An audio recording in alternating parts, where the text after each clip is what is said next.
नमस्कार दोस्तों, स्वागत है आप लोगों का गुरुकुल स्टडी अड्डा में। दोस्तों, आज मैं आप लोगों के लिए कक्षा 8 हिंदी का अभ्यास प्रश्न तथा भाषा की बात तथा संदर्भ सहित व्याख्या लेकर के आया हूं। तो आज का पाठ है 14 और पाठ का नाम है कर्मवीर। तो सर्वप्रथम इसकी संदर्भ सहित व्याख्या देख लीजिए। तो यहाँ देखिए, पहला पद्यांश है, देख कर ... फूले फले। तो शब्दार्थ देख लीजिए। बाधा, बाधा का अर्थ होता है कठिनाई। विविध, विविध का अर्थ है अनेक। बहु, बहु का अर्थ है बहुत से। विघ्न का अर्थ है अड़चने। भोग का अर्थ है भोगना या सहना। उकताते का अर्थ है ऊबना। संदर्भ देखिए, प्रस्तुत पद्यांश हमारी पाठ्य पुस्तक मंजरी 8 के कर्मवीर नामक पाठ से लिया गया है। इसके रचयिता अयोध्या सिंह उपाध्याय हरिऔध जी हैं। प्रसंग क्या है? प्रस्तुत पद्यांश में हरिऔध जी कर्मवीर की प्रशंसा करते हैं और उसके गुणों का बखान करते हैं। अब इसके बाद व्याख्या, व्याख्या है, देख लीजिए। कवि कहता है, जो कर्मवीर होते हैं उनके मार्ग में अनेक कठिनाइयाँ या अड़चने आए, वे अपना धैर्य नहीं छोड़ते। वे भाग के भरोसे नहीं रहते हैं, इसलिए उन्हें पछतावा नहीं होता।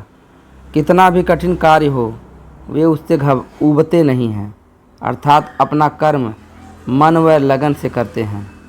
कर्मवीर अपना कार्य किसी को दिखाने के लिए नहीं करते। कर्मवीर विपरीत परिस्थिति को भी कर्म के द्वारा अपने पक्ष में कर लेते हैं। कवि के अनुसार कर्मवीर हर जगह व हर काल में फलते फूलते हैं। दूसरा पद्यांश है, आज करना से लेकर के सकते नहीं।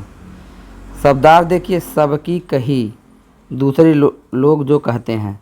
तकते का अर्थ है दूसरों की तरफ देखना। संदर्भ प्रथम अवतरण के समान हो जाएगा। प्रसंग देखिए, प्रस्तुत पद्यांश में कवि कहता है कि कर्मवीर सदैव अपनी मदद खुद करता है, वह दूसरों पर आश्रित नहीं होता। व्याख्या देखिए, कवि कहता है, जो कर्मवीर होते हैं वे अपने आज के कार्य को आज ही समाप्त करते हैं। वे जो कहते हैं उसे पूरा करते हैं।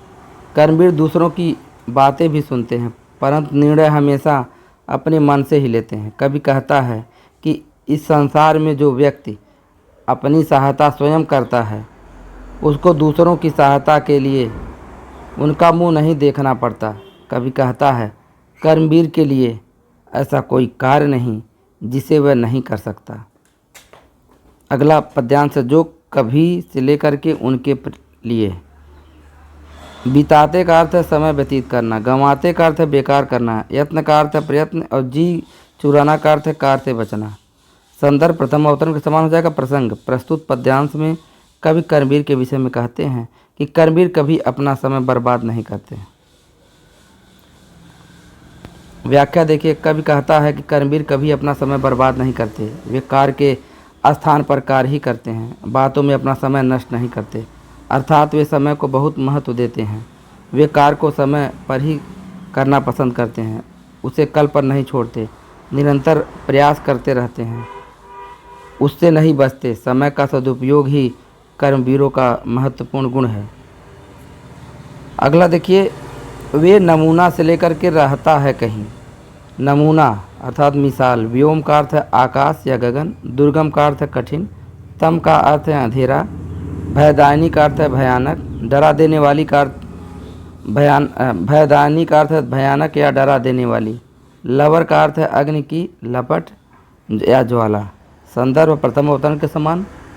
प्रसंग, प्रस्तुत पद्यांश में कवि कर्मवीर की प्रशंसा करते हुए कहते हैं कि कर्मवीर किसी भी परिस्थिति में नाकाम नहीं होते हैं। व्याख्या देख लीजिए, प्रस्तुत पद्यांश में कवि कर्मवीरों के गुणों का वर्णन करते हुए कहते हैं कि कर्मवीर दूसरों के लिए मिसाल बन जाते हैं। कवि कहता है कि आकाश को छूते हुए पहाड़ों के शिखर तथा फिर घने जंगल, जहाँ हर समय अंधेरा हो, या फिर गर्जना करते हुए सागरों की लहरें हैं, या फिर डरा देने वाली चारों तरफ फैली आग हो, ये सब मिलकर भी कर्मवीर को डरा नहीं सकते, उसे अपने मार्ग से विचलित नहीं कर सकते। कवि कहता है, कर्मवीर कभी भी नाकाम नहीं होते, वे सदैव सफल होते हैं। संदर्भ सहित व्याख्या समाप्त हुई। अब आइए प्रसंग अभ्यास प्रश्न पर देखते हैं। अभ्यास प्रश्न क्या है? पहला प्रश्न, कविता में कवि ने किसकी प्रशंसा की है? आंसर है कविता में कवि कर्मवीर की प्रशंसा करता है। अगला प्रश्न, कर्मवीर दुख मिलने पर भी क्यों नहीं पछताते? आंसर देखिए, कर्मवीर भाग के भरोसे नहीं बैठते, इसलिए दुख मिलने पर भी नहीं पछताते। अगला प्रश्न, सब जगह सब काल में फूलने फलने से कवि का क्या तात्पर्य है? आंसर, कवि के अनुसार कर्मवीर हर जगह हर काल में फूलते फलते हैं, अर्थात सफलता प्राप्त करते हैं। वे अपने गुणों के द्वारा बुरे समय को भी अच्छा बना लेते हैं। अगला प्रश्न, कर्मवीर दूसरों के लिए किस प्रकार नमूना बन जाते हैं? आंसर, कर्मवीर में कई ऐसे गुण होते हैं जिनके कारण उन्हें संसार में अपार सफलता मिलती है। वे समय का सदुपयोग करते हुए असंभव को भी संभव बना देते हैं। इन सब कारणों से कर्मवीर दूसरों के लिए नमूना बन जाते हैं। अगला प्रश्न, निम्नलिखित पंक्तियों का आशय स्पष्ट कीजिए। पहली पंक्ति है, रह भरोसे भाग के दुख भोग पछताते नहीं। आंसर देखिए, कवि कहता है कि कर्मवीर दुख भोग कर भी भाग्य को नहीं कोसते, क्योंकि वे कर्म द्वारा अपने बुरे समय को भी बदल लेते हैं। अगली पंक्ति, काम करने की जगह बातें बनाते हैं नहीं। इसका आशय देखिए, कवि कहता है कि कर्मवीर काम करने में ही विश्वास करते हैं, वे कार्य करने की अपेक्षा बातें करने पर विश्वास नहीं करते। अभ्यास प्रश्न समाप्त हुआ। अब भाषा की बात को देखते हैं। भाषा की बात में पहला प्रश्न है, दिए गए शब्द स्त्रीलिंग हैं या पुल्लिंग लिखिए। तो इसमें स्त्रीलिंग और पुल्लिंग छांटना है। देखिए, चित्र, चित्र क्या है? पुल्लिंग है। लताएं क्या है? स्त्रीलिंग है। जंगल क्या है? पुल्लिंग है। बाधा क्या है? पुल्लिंग है। नदी क्या है? स्त्रीलिंग है। बात क्या है? स्त्रीलिंग है।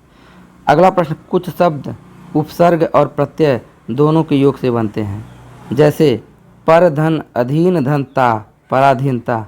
आप भी इस प्रकार के शब्द बनाइए। तो यहाँ देखिए सम धन कल्प धन ना, समकल्पना। दुर्धन बल धनता, दुर्बलता। अधन विश्वसनीय धनता, अविश्वसनीयता। अधन संबद्ध धनता, असंबद्धता। इन्हें भी जाने। तो राइटर के बारे में है, अयोध्या सिंह उपाध्याय। हरिऔध का जन्म 15 अप्रैल 1865 ईस्वी को उत्तर प्रदेश के आजमगढ़ जिले के निजामाबाद नामक स्थान में हुआ था। सन 1932 ईस्वी में सरकारी नौकरी से अवकाश ग्रहण कर इन्होंने काशी हिंदू विश्वविद्यालय में सन 1941 तक अवैतनिक शिक्षक के रूप में काम किया।